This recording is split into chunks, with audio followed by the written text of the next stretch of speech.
afternoon, ladies and gentlemen, and welcome to another show for the Democratic View. And I'm the hostess. My name is Phyllis Italiano, and I have 4 bodies with me today instead of just my usual one, and 2 of them aren't human beings, but they are very precious. So with me is Nick Marzano from the Wildlife Rescue Center in Hampton Bays, and he is a volunteer. And Ginnie Frati, who is the executive director of the Evelyn Alexander Wildlife Rescue Center. A good place to know and know about. And with them, they have a possum who is hiding his, is it a he or a she? This is a she. It's a she. This is Blossom. Blossom. And Blossom's got a very cute face, but she's trying to hide it now. Blossom. And also, we have a little owl. What kind of owl again? It's an eastern screech owl. He's a screech owl, and his name is? Martino. Martino. Oh, I used to know a singer with that name. And both of these animals live at the center because they are unable to be released back into the wildlife. And that's what your center does. Why don't you tell us a little bit about your center? What our center actually does, we take in injured wildlife that people find on the East End, and we give them medical care and veterinary care, food and housing, rehabilitation, and then release them back into the wild. In the case of these animals, they were permanently injured, and unfortunately they can no longer, they're not able to survive in the wild. So we have permits under U.S. Fish and Wildlife and New York State Environmental Conservation Department to use them as education animals to show people animals that they ordinarily wouldn't get to see in the wild, how they got hurt in the first place, and how the injuries can be prevented. But our ultimate goal is to release all the wildlife, injured wildlife, back into the wild. Beautiful face.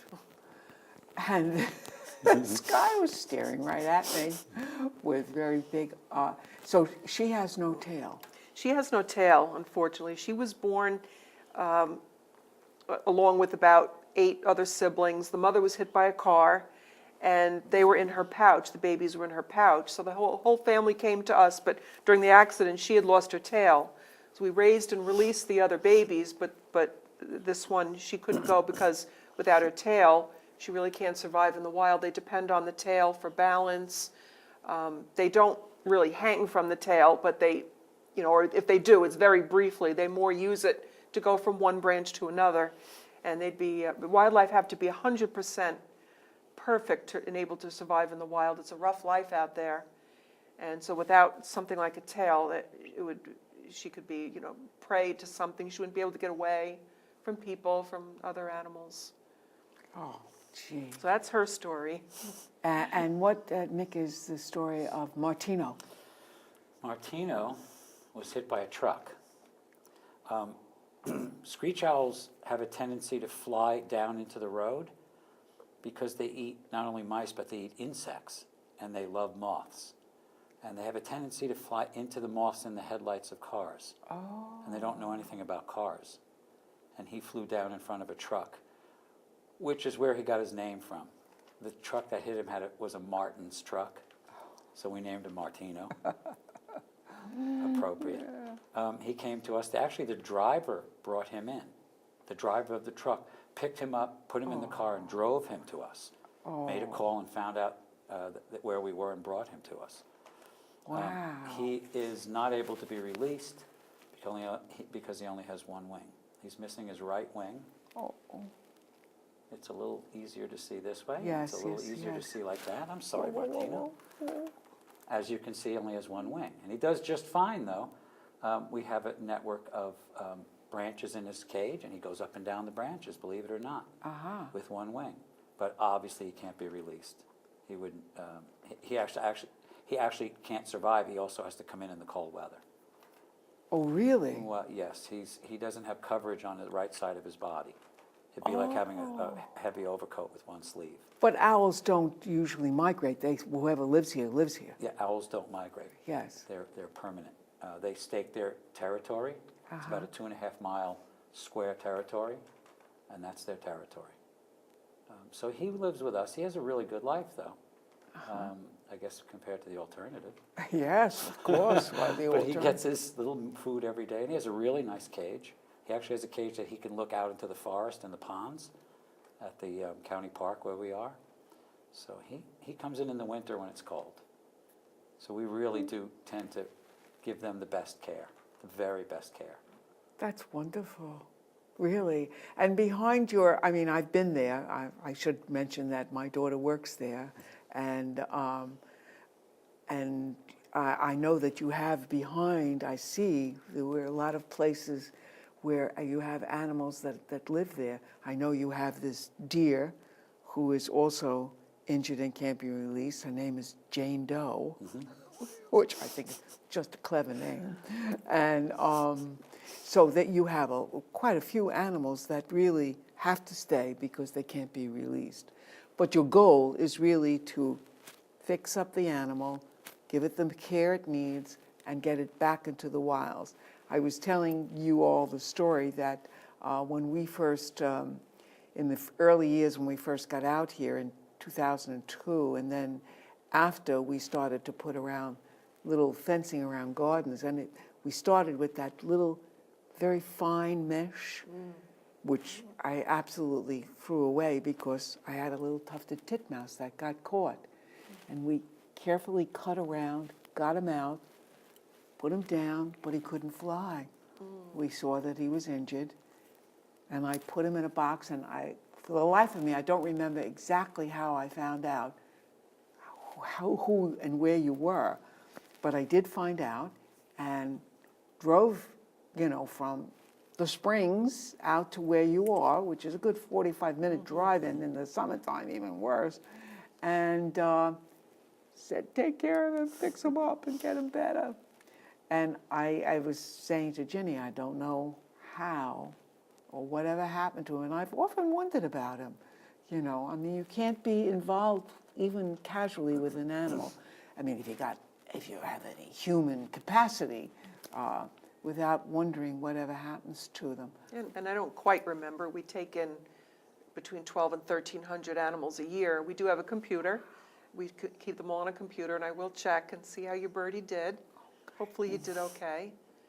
Now, how do you manage to keep this organization going?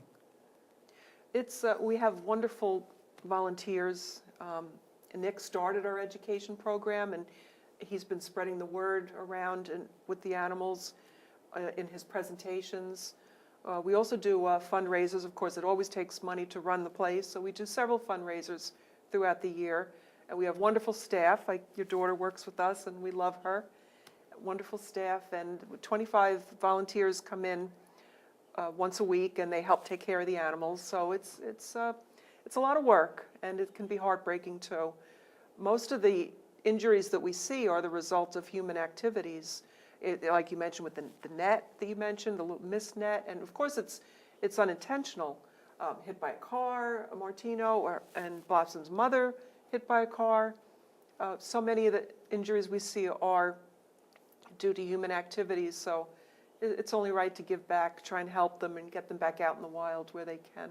Well, on the NPR today, they were talking about the fact that many birds are killed by cars, which I didn't ever realize. I thought, if you're driving a car along and a bird comes near you, it's going to fly away because but that actually isn't so. Mm-hmm. And that animals, the one he was talking about, I believe, was some kind of a finch that was beginning to get shorter wings as it evolved over the 20 years that he has been studying it, because it will mean that they won't be able to fly into cars like they used to, probably seeking food,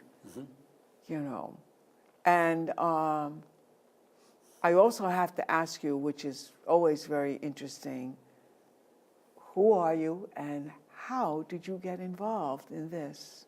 So where are you from? Where were you born and raised? Born on Long Island, raised on Long Island. Got involved 9 years ago. This is my 9th year at the Wildlife Rescue Center. I saw a pamphlet in the bird shop in Bridgehampton at Wild Bird Crossing, and there's a little wildlife volunteer pamphlet, and I picked it up, and I thought, I think I'm going to go try, and I called them, and I talked to Stacy, who was our supervisor, and she said, well, come on down, and she gave me a tour, and I was hooked. That was it. I've been there ever since. So 9 years ago, almost to the day.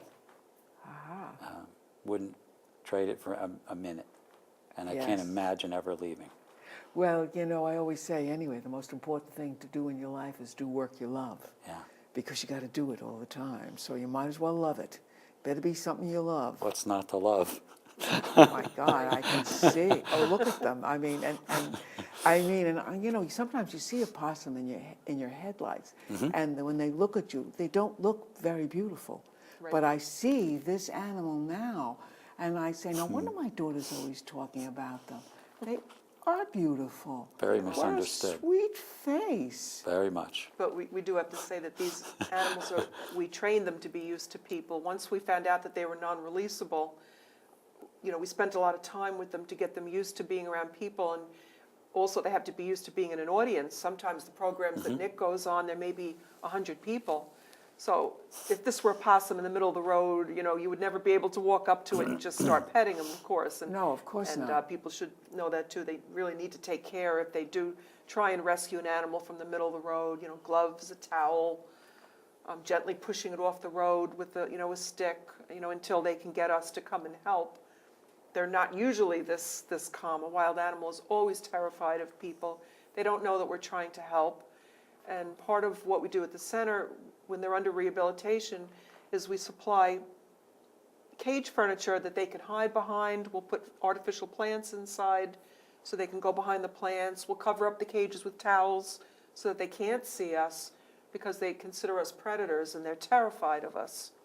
We try and make it as comfortable as possible for them when they're undergoing their rehabilitation. Just to change a bandage, they don't know that we're trying to change a bandage. Yes. They probably think we're going to torture it, or, you know, they don't know what's going on. It's terrifying for them. Sure. But these animals now are so used to being around people, and it gets people, if people can see them up close, maybe they'll lose their fear of the possum. We've heard tales of people purposely hitting possums when they see them in the road. They really aren't very fast. They don't really dart out. They kind of make their way across the road, and I think a lot of people just think they're so ugly and think they're vermin that they aim for them. They're not ugly at all. And they're really very beautiful animals. They feel the same pain as we do. They have families. They have their litter once a year, and they're actually the least aggressive animal of the wild mammals. Is the possum would be the least likely to. They would want to run away from you. They would never want to bite you, only as a defense. Yes, and I have heard, because when I drive over here, I'm always listening to, Science Friday, and I have heard and read, because I also read the Science Tuesday Times, that animals have more emotion than we ever gave them credit for. Sure. You know, we really did not ever consider, very egocentric, did not consider them as having emotional and feelings, but they do indeed. Sure. They miss their families, their mates, if something happens to a mate, if something happens to their babies.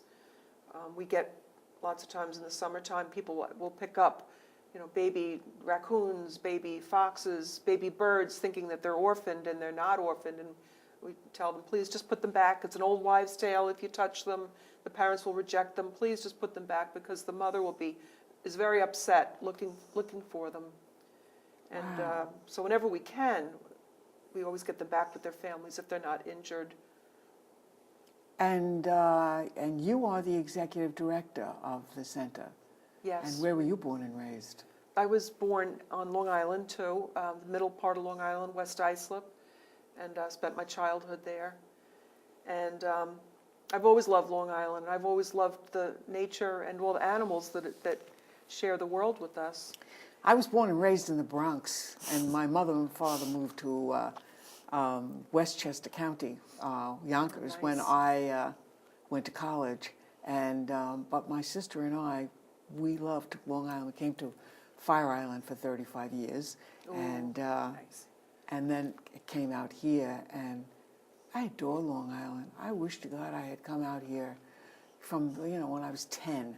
I wish my Beautiful. parents had come out here. I think Long Island is just an amazing place. It's beautiful. It really is. And we still have so much wildlife on the and East End. so much wonderful wildlife. Now, how did you get interested in animals? Well, I realized there wasn't a place on Long Island that you could, or in Eastern Long Island, where you could bring wildlife if they were injured. Most people call veterinary hospitals, and they may treat a wild animal, but there's no place for them to keep it long term, and the varied diets that goes with it. And there was no place out here. And I used to work for Suffolk County government, and I would often see wild animals injured on my way to work, try and make phone calls and got nowhere. And I couldn't believe that there wasn't a center open. So I just studied and studied, learned everything I could. And then you need to take tests, and to get the various permits, you need to have veterinary support. And I just said, why don't we just open up a center? We're located on a county park. We found an old building there and approached the Commissioner of Parks about using the building. And he said, well, yes, if you can renovate it, you can stay there. So we renovated this whole entire abandoned building and made, cages and cage banks, outside cages we have, waterfowl complex with a swimming pool for the waterfowl to get waterproof again before they're released. And the county allowed us to do that. We don't have to pay rent, but we did have to renovate the whole entire building. And that's how we started. Gee, that's a wonderful story. That story needs to. I have read it, by the way, from your literature, but it's such a wonderful story. It needs to be out there. People need to know about this wonderful place. There's a lot of people that have helped us along the way. The county people and local legislators at the time helped us.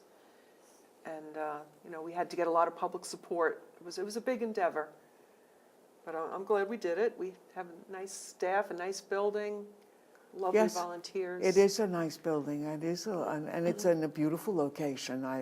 I've been there many times. It's just the other day, yesterday, Right. as a matter of fact. But and Nick, how did you get involved? What attracted you to this kind of work? That's really easy to explain, because as a kid growing up on Long Island, it was wild. 50 years ago, there was not a lot on Long Island. There weren't a lot of people, and we just had room to roam. And we had snakes and toads and frogs and turtles and birds and you name it, we had it. My mother used to go nuts because I had snakes in the house and I had turtles in the house and mud everywhere, and I just can hear my mother yelling at me, "Not in the house." So I always had animals, always. When I moved to the East End of Long Island, it was in the 70s, so it was still fairly wild. And it was sort of like being a kid again. I was able to be a kid again. And when I found the Wildlife Rescue Center, I knew that was it for me, because I was trained in Vermont to handle and train birds of prey. That's my training. Oh. And at the Vermont Institute of Natural Science in Quechee, Vermont. I spent 2.5 years there training in their raptor program. So that was it. But it started with Ginnie at the Wildlife Center. When I was volunteering for her as a hospital volunteer, the raptors spoke to me. It was just one of those things that I knew I wanted to do. So when I bought my summer house in Vermont, I went to Vin's and trained. And the rest is history, because I'm the one who's actually trained all these guys to come out into public. And it's a great service to give them, and it's something I can give back to them for all the pleasure that I get. Plus I get to hang out with all the cool animals. And not only that, but I will also say that your educational program that you do, that's one of the reasons I really realized that you guys do this kind of thing was because you did it at Martyrs. And my daughter was there with my grandchild, my other daughter, and she said, Mom, this guy came and oh God, he had this great, oh, it was the most wonderful thing. And I thought, well, gee, I got to have that on my show. I mean, and I know it's not politics, but it is, in a way, very important for this world. It's called environment, you know, and Local. we're very big on the environment. Yeah, I love this guy turning his whole head around. Oh my God. He's a crowd favorite. Amazing, amazing. He's a crowd favorite. People love him. Yeah, and the educational program, what a great idea. You do go to, I hope, Everywhere. to elementary schools as well. Everywhere. Everywhere. Oh, Boy Scouts, Girl Scouts, schools, elderly homes, county fairs, Martyrs. Martyrs is a really big supporter of ours, and they're dear old friends of mine, Kathleen and Charlie Martyrs. So I have it worked out with them that I go there probably twice a month to do meet and greets, and then we do the big Thanksgiving weekend for them. It's a huge weekend, and so it's our way of saying thanks to supporters, also people that support us. We bring the animals to them and do programs for them. And I know that also that you were in the papers a couple of times in the Star this year Yeah. because of some of there was this very unusual bird. What was that bird called Yeah, again? purple gallinule Purple gown. That's right. was found way out to sea, and it's a wading bird. It's a shore bird, not even a bird that has webbed feet that it would be out that far in the middle of the ocean. Boat captain found it and brought it to it. It was drowning in the water. We have no idea how it got there. Wow. And they winter in Central and South America, and even in summertime, they only come as far north as southern Florida. So how he got up here and got way out in the ocean, it was 75 miles south of Nantucket, we have no idea. Must But have this hitched a fishing ride on captain something. scooped him up in a bucket and brought him to us, and he's doing fine, and he's getting ready to be flown back to Florida. Oh, be released there. really? And then there was another article about Dr. Turetsky and how he works with Yes. you as well, and you know, sort of helps with when you're this far east, you know, and the Yes. vet needs to come to look at an animal His or office sees a volunteers. tremendous amount of wildlife that comes in there, and then after he sees it and triages it and treats it, then we get it brought to our center in Hampton Bays. We'll have a volunteer bring it. But he's wonderful. And we do have a veterinarian on staff now, but a lot of people don't want to drive to Hampton Bays, and they'll drop the animal at Dr. Turetsky's office, and the folks there are wonderful. That's great. So how do we help you to be, you know, get some more money, because you need money. You always need money when We you're doing always this need kind. money. That's the unfortunate part, is the fundraising. And, you know, it's not fun fundraising. Nobody likes to, but it's necessary evil. You know, it costs money for all the food, for the bandages, the medicine, even the electricity for all our heating pads. We have heating pads, heat lamps. So we have several fundraisers throughout the year. We have a silent auction, which this year is in July, July 20th. So it's a Saturday at the VFW in Quogue. We have our big summer gala coming up at June 22nd. It's a Saturday that will be hosted by Ellen and Chuck Scarborough. And people could help, maybe by helping us, either if they can't go to the events, helping us work on the events.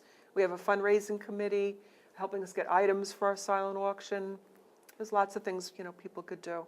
Transport, we need help with people transporting, particularly in the summertime, from East Hampton to Hampton Bays.